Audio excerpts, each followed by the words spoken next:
So, before we go forward and talk about the rest of what has to happen, let's ask what Codex does.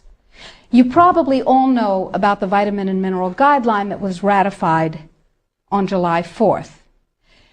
You may not know that although it is said that Codex guidelines, regulations, and standards which have been ratified are voluntary, they are not voluntary.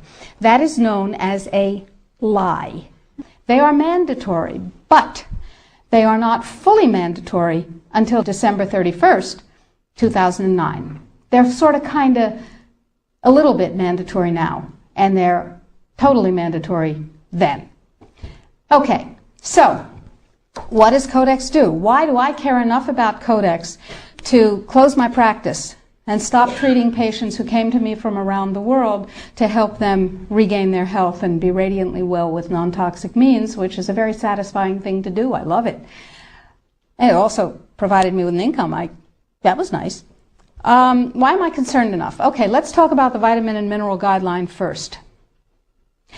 In 1994, here in the United States, DSHEA, the Dietary Supplements, Health and Education Act, was passed, which classifies nutrients and herbs as foods. As foods, you can set no upper limit on them. You cannot set an upper limit on lettuce, lamb, or rutabagas, and similarly, you cannot set an upper limit on vitamin C, echinacea, ginkgo biloba, vitamin D. And access to nutrients is freely given to us. We are allowed to have any nutrients we want because, and this is a very important point, under common law, anything not forbidden is permitted. Codex, on the other hand, is a Napoleonic Code law system. Under Napoleonic Code, anything not permitted is forbidden. That's called a positive list. So, vitamins and minerals. In 1994, we passed DSHEA. Nutrients are foods. We can have as much of them as we want. It's our business. In 1994, Codex, with no notice here in this country whatsoever, declared nutrients, put on your intellectual seatbelts, declared nutrients to be toxins. They're poisons. Dangerous industrial poisons. As poisons, we have to be protected from them. How do you protect somebody from a poison? You use toxicology. You use a science called risk assessment. A quick primer on risk assessment. First, you take the substance that's poisonous and you feed it to animals and you determine the dose that kills 50% of them. That's called the LD50. Okay? And you extrapolate what the LD50 for a human being might be. Then, you go down to the other end of the dosage range and you start feeding itty-bitty tiny bits of it to test animals. And you come up with the largest possible dose, the maximum permissible upper limit, that can be fed to an animal before a discernible impact is shown. Okay? No discernible impact. Then you divide that by 100. That's how they do it in risk assessment. And now you've got a safety margin. So you've got 1/100th of the dose that can be given, the largest dose that can be given with no discernible impact. Okay? Nutrients under Codex not only are limited to those nutrients on the positive list, and we anticipate there will be 18 of them, and they do not include CoQ10, glucosamine, chondroitin sulfate. They do include fluoride, which, to my knowledge as a physician, has absolutely no biological benefit whatsoever. But it does make people complacent. Fluoride was first used in the Gulag because it was discovered that prisoners who were fed fluoridated water were complacent and you could do anything you wanted to them. They were easy to manage. So, you have 18 nutrients. You have itty-bitty, teeny-weeny, little-bitty doses that are determined scientifically to have no effect on any human being. Now, in this country, we have a problem. We have déchets. We got to get rid of déchets in order to harmonize with Codex. That part of Codex, anyway. So how do we get rid of déchets? We attack it legislatively, of course. And there are 5, count them, 5 bills currently before Congress designed to overturn, gut, invalidate, and otherwise get rid of déchet.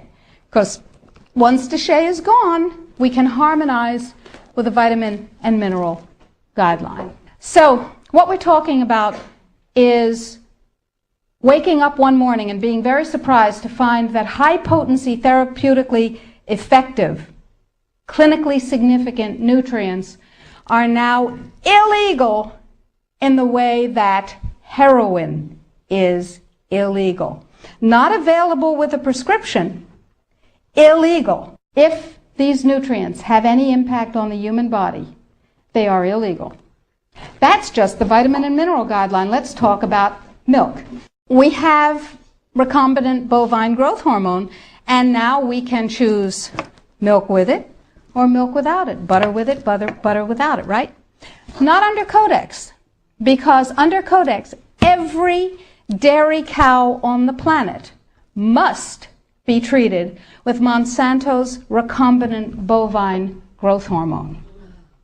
Furthermore, under Codex, every animal used for food on the planet, whether it has fins, feet, or feathers, every animal on the planet must be treated with subclinical antibiotics.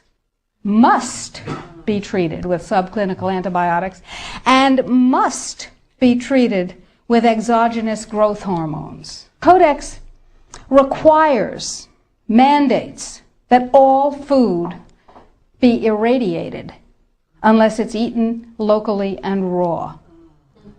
All food, including organic food, of course. So is it organic afterwards? Well, of course, the organic standards are incredibly low. The organic standards allow a farmer to use veterinary drugs, including growth hormones, antibiotics, etc., on animals, and then at his whim reclassify them as organic, but farmers are our friends and they would never do that, right? Right. Codex sets limits for the dangerous industrial chemicals that you can have in your food. And the limits are incredibly high. Go to Codex Alimentarius, do a Google search, and look, there are drop-down menus at the top of the official Codex page. Look at the toxins and the veterinary chemicals and the levels that are set. They are terrifying to me. Terrifying. The names of the chemicals that are permitted and the amounts of the chemicals that are permitted are terrifying to me. Why am I terrified? Well, perhaps I'm just a cowardly person. It's possible. Think about this.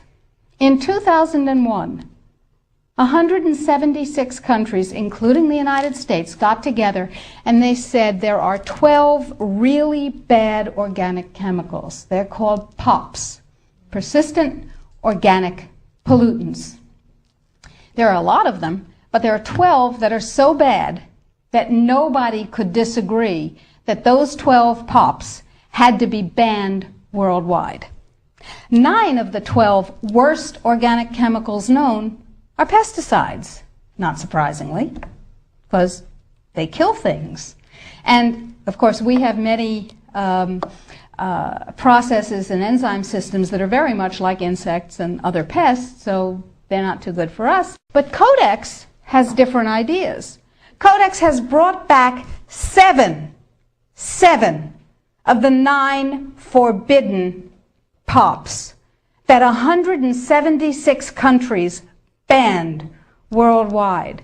Dieldrin, aldrin, hexachlorobenzene. And the food that is imported from other countries that contains these substances cannot be stopped at our borders because otherwise it would be, God forbid, a trade violation. That's how Codex works.